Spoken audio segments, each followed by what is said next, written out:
Welcome to Health, Wellbeing and Lifestyle, where experts in the field inform, educate and inspire their community to be healthier, more balanced and live the lifestyle they love.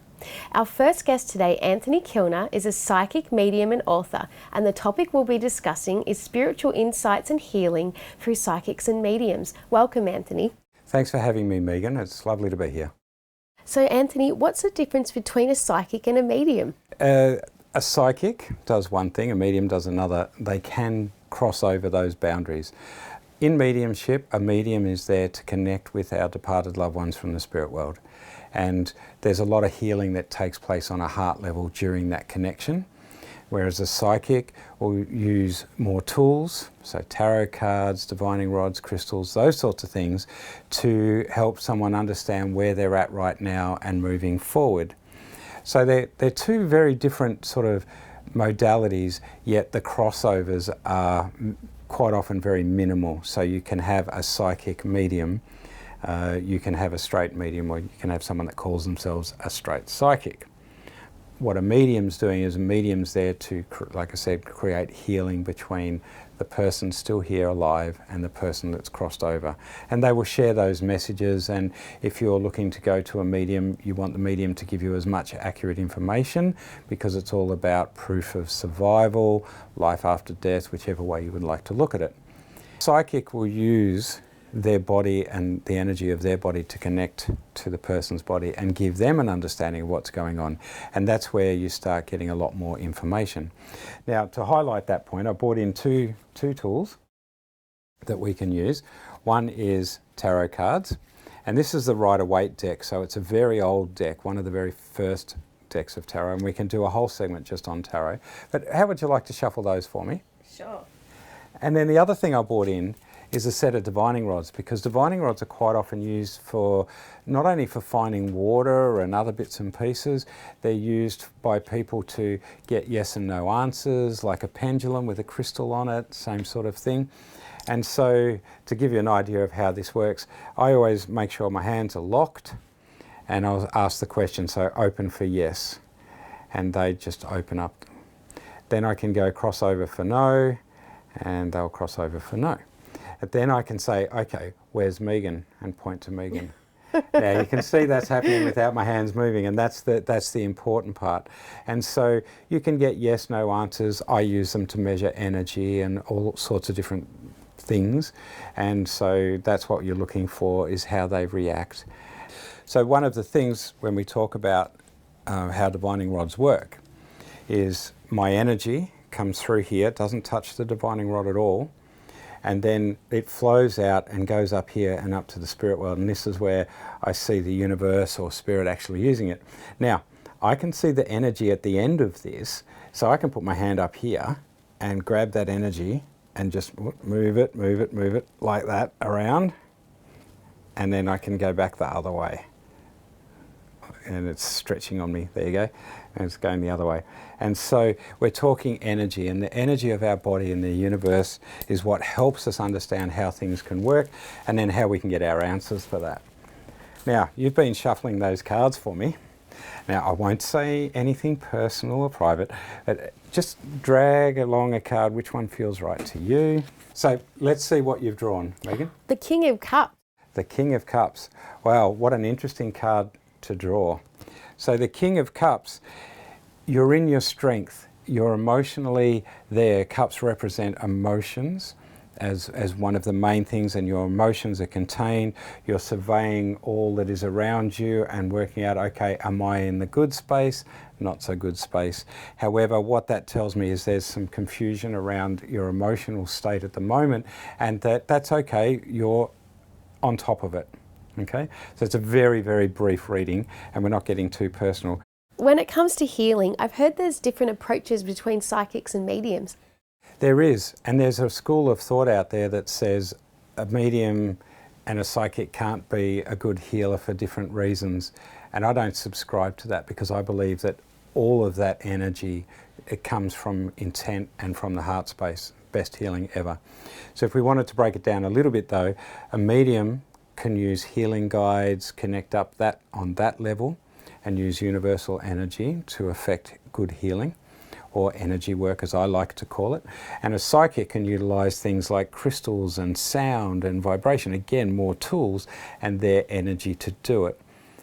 I believe the energy that's supplied by both happens automatically. So some of the modalities like Reiki, where you're using symbology and hands over the body, as different to some healing that is sound related or hands-on healing, they're all sort of quite different in the modalities, but the energy is still coming from Mother Earth, it's still coming from the universe, and then our intent is to bring about or facilitate good, balanced, energetic healing so it gets the body to heal itself. What advice can you offer our audience if they'd like to book a psychic or a medium or learn about them? My suggestion is word of mouth is really good. All right, so talk to people. Ask them if they've seen someone they would recommend. You know, there's lots of ways you can look on the internet now and do all sorts of research that way. However, going with somebody that you trust, that tells you that that person was good, that's the way to go. When it comes to things to look for, is you ring up the medium or the psychic, ask what they're going to give you. What are they going to do? How are they going to do it? And, you know, lots of people have rung me up in the year, oh, how good are you? And I think, well, that's so subjective because I'm only as good as my next reading. All right? So don't ask that question. Find out, how long have you been doing it? How are you going to work? What can I expect? Can I bring a photo of my loved one? Those sorts of things. And also have a list of questions that you might want answered. Because even though, for example, a reading might just be mediumship for the whole time, there could be little snippets of psychic stuff that comes into the middle of it. And so you never know what you're going to quite get. But they're the things that I would be suggesting are really strong points to look at, to book a reading or even an energy session, a healing session. To me, whether you're learning or getting a reading, it's got to work practically. It's got to make sense to you. If your teacher or the person you get to give you a reading, if they're not making sense, it's not going to work. And all the same rules apply to finding a teacher, to sit circle, to learn. Question the teacher. Ask how long they've been teaching, what do they teach, how do they teach it, and all those questions are really, really important to ask, and then find out if they'll let you go and sit in their group for a couple of weeks to try it and see how it fits for you. Thanks, Anthony. That's such rich information. If you'd like to know more about Anthony Kilner and spiritual insights and healing through psychics and mediums, please go to his webpage on our website, healthwellbeingandlifestyle.com.au. And after the break, we have another interesting guest with another interesting topic. After the break, animal communicator and therapist Caroline Pope demystifies animal craniosacral therapy.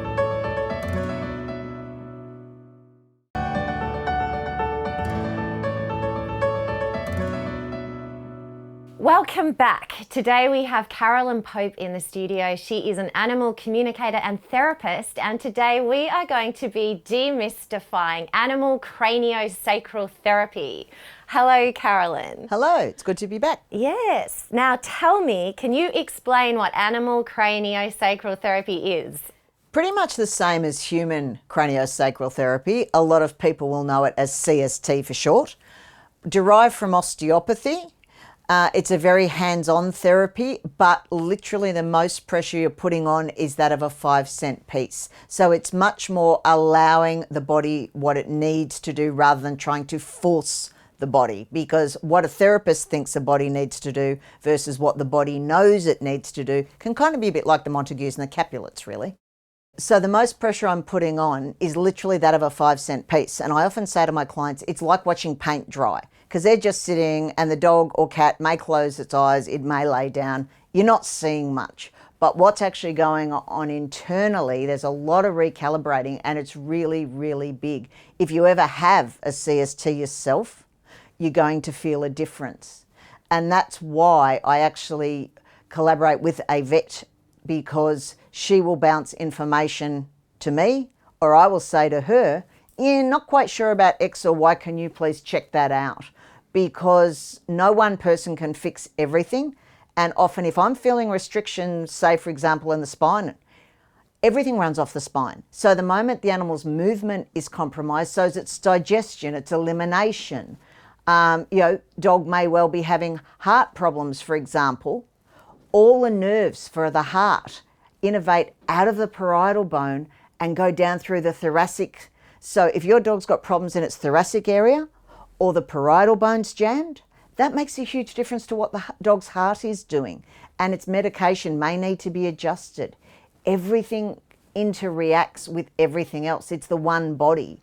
We're past the days of saying, this is good for the heart. The fact that your liver's going to keel over in 6 months has got nothing to do with it. It's that integrative, holistic approach. And how did you get into it and why? Started with cranial for myself because I had thyroid problems at the time and really, really bad migraines. And CST actually got rid of them. I was literally being injected every second day with really heavy duty stuff, didn't need anything. Because I'm me, I pushed my therapist to work on a horse I had at the time, and I'd had him for, I think, 6 years by that stage. Great horse, but he'd always been tetchy to put a bridle on. Deb released his temporals, which are temporal bones, which are basically releasing around the ears. And from that day on, I never had another issue with a bridle. And of course, that got my very instant and undivided attention. Started exploring it, spoke to a few clients about it, but unfortunately, I wasn't able to afford it at the time. Had a phone call one day, picked it up, and it was one of the clients. They'd banded together and went, right, you're going to owe us X amount of CSTs. There's a course coming up. This is where it is. We've paid for it. Off you go. So I was incredibly lucky. And from the first day, I was just hooked. And can you explain exactly what it is you do?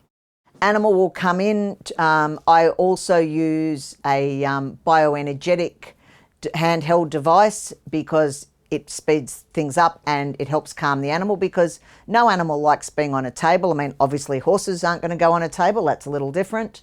But most animals don't like heights in the same way I'm terrified of it. So it helps. And it's literally a hands-on therapy.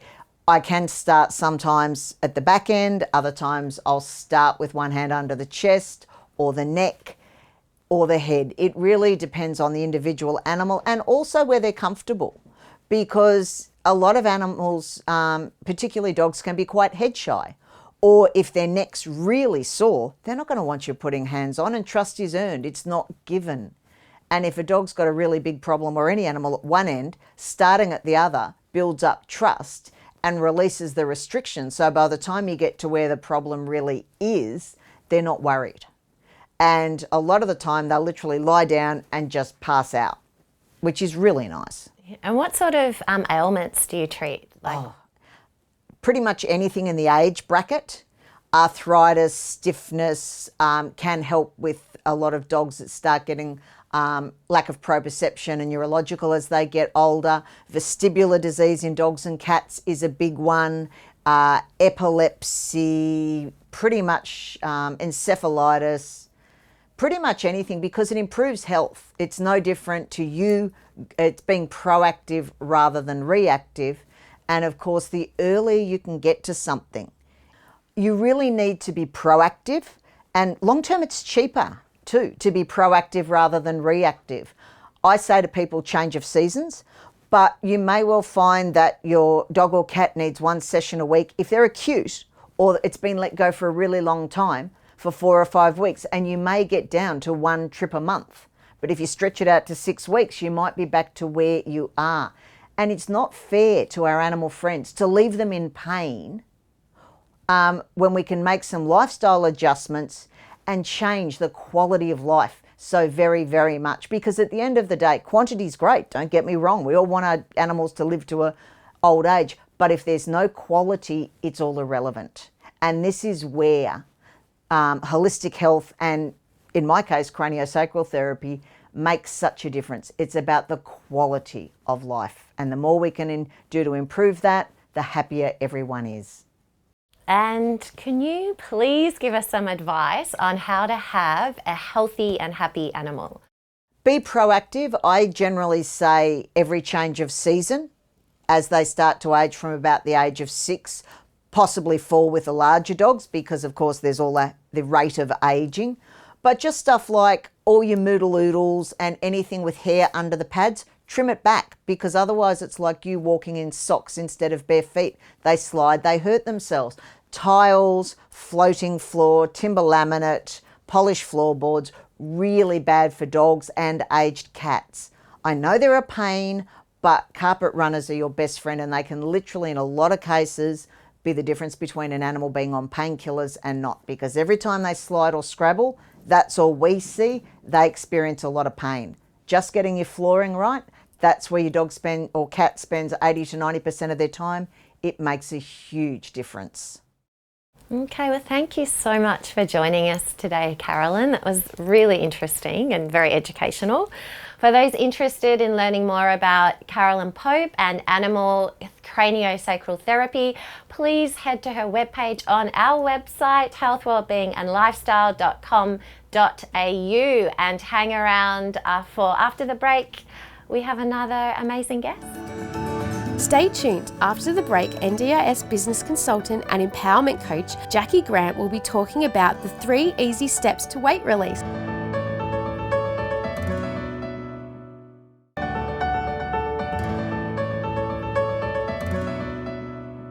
Welcome back. Our next guest today is Jacqui Grant. She is an NDIS business consultant and empowerment coach. And the topic we'll be discussing today is the 3 easy steps to weight release. Welcome, Jacqui. Thanks for having me. What are the 3 easy steps to weight release? Well, that's a really good question. And before we get into the actual 3 easy steps, let's talk about the word release. Like most people say, isn't it weight loss? Now, there's the psychology behind it. If you think for a moment, I've lost my car keys, what do you naturally do?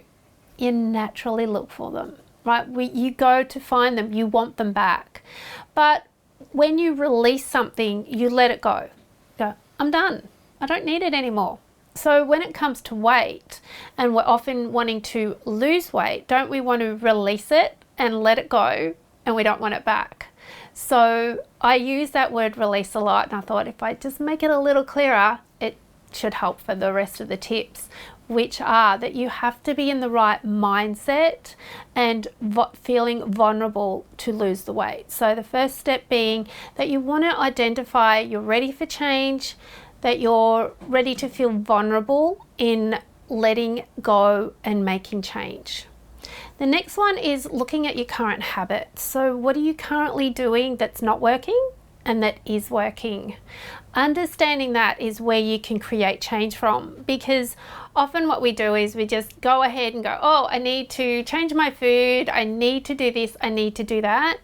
You actually don't need to do anything. It's all a choice, which comes to the power of wordplay like release. And the next thing is taking it one step at a time. So once you identify what isn't working, where you're ready to create change, you choose one space, one thing that you're ready to change. If you go ahead and start exercising, if you go ahead and change your food habits, the likelihood of sticking with all of those big changes all at once is minimal, and you are going to have bigger setbacks. Taking it one step at a time helps you to feel empowered, helps you to build that confidence. What's your experience with weight release? And out of the 3 steps, what's been the most challenging? Hesitating here a little bit because it sounds unbelievable. I have let go of 114 kilos. So I, at one stage, was 168 kilos and my health was really suffering. I did have a health scare, which I sat there and I said, look, if I survive this, I will do whatever it takes to release the weight. So I did go ahead and see a bariatric surgeon, so a weight loss surgeon, and we'd found that my body, my stomach really wasn't working as effectively as it could have been. So to release weight was possibly something that wasn't going to happen just with dietary and exercise change. So I went ahead and had that surgery, but the biggest challenge for me was that mindset. So smaller stomach meant smaller food portions, which a lot of people do implement with their weight release, but looking at the food and thinking, yes, I can eat a dinner plate. No, I can't. I can't eat all of that. And understanding that this was a lifetime journey. So the changes I was going to make after that surgery, well, I actually started to make them beforehand, was this is for the rest of my life. This is a choice. Now, if my mindset was like, no, I can't do it, then of course I wasn't going to have success. Or if I focused on the failures of the past, I wasn't going to have success. So I developed a can-do mindset. So the mindset came in where it's like we're taking it one day at a time. We're putting in strategies of celebrating even a half a kilo gone, or a new, 2 centimeters gone. So using other tools to help the mindset stay positive and can do was things like, instead of using the number on the scale all the time, clothes. How do my clothes fit? And whenever I came against a challenge, such as not being able to do as much exercise as I want, or life got in the way and I didn't exercise all the time, I used a mindset of, you know what? This week I did exercise once. Okay, I didn't do it 5 times, but I did it once, and that's a win. But that took a lot of work, a lot of energy, and using tools such as a journal helped, supporting people in my life. So having people that actually supported me the way I required them to, not the way they thought they should. That was a bit of a challenge as well.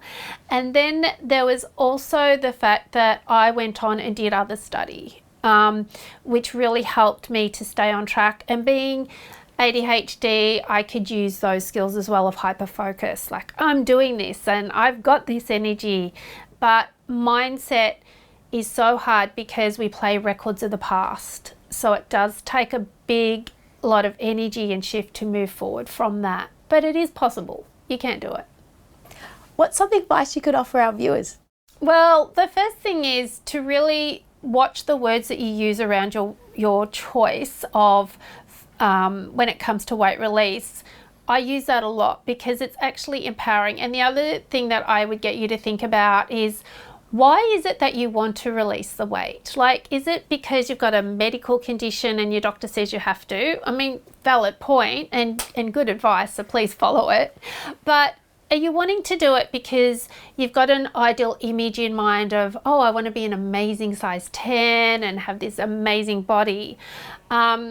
Not saying it's not possible, but the reason and the motivation behind why it is you're choosing, so once again, that's a choice, not a need, is so important. Because if you sit back and do this for someone else, if you choose to change your food habits, change your exercise habits, and you're doing it for someone else, it won't work long term. So really come from heart space, check in with yourself as to what's important for you and why you really want this. And then get the right people around you, such as a coach that's going to empower you. But each person's individual needs should be met for them, because one diet doesn't fit all, one exercise program doesn't fit all, and it's really important that you get your mindset right. So working with a coach that will empower you and listen to you, same as getting the right personal trainer. It's important to have the right support, the right motivation, and do it for the right reasons. That's such empowering information, Jacqui. If you'd like to know more about the 3 easy steps to weight release and Jacqui Grant, please go to her webpage on our website, healthwellbeingandlifestyle.com.au. And that's all for us today. We'll say bye-bye until next week. If you'd like to know more about our show, please like our Facebook page and subscribe to our YouTube channel.